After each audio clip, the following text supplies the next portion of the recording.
Özünüzü belə hesaba çəkin, deyin, birdən sən Küfədə yaşasaydın İmam Hüseynin dövründə. Küfədə yaşayırsan İmam Hüseynin dövründə. Tarixdən danışmağa nə var? Lənət yağdırırığı. Mən filan kəs yaşayıram Küfədə, dövr İmam Hüseynin dövrüdür. Dillər 1 milyon veririk sənə, 1 milyon. Gedirsən vuruşma, deyən sadəcə orada say artıq göstər cəmaat. İmam Hüseyinlə vuruşmasan da olar. Yezdin qoşununda deyən sadəcə, görsən.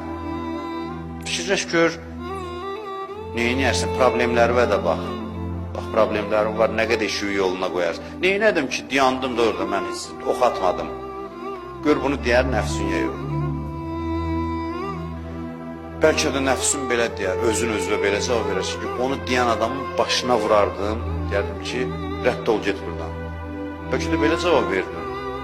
Bu cavabın özünü də özündən eşitmək yaxşı şeydir. Nuraniyyətin artar, paklığın artar, təmizliyin artar.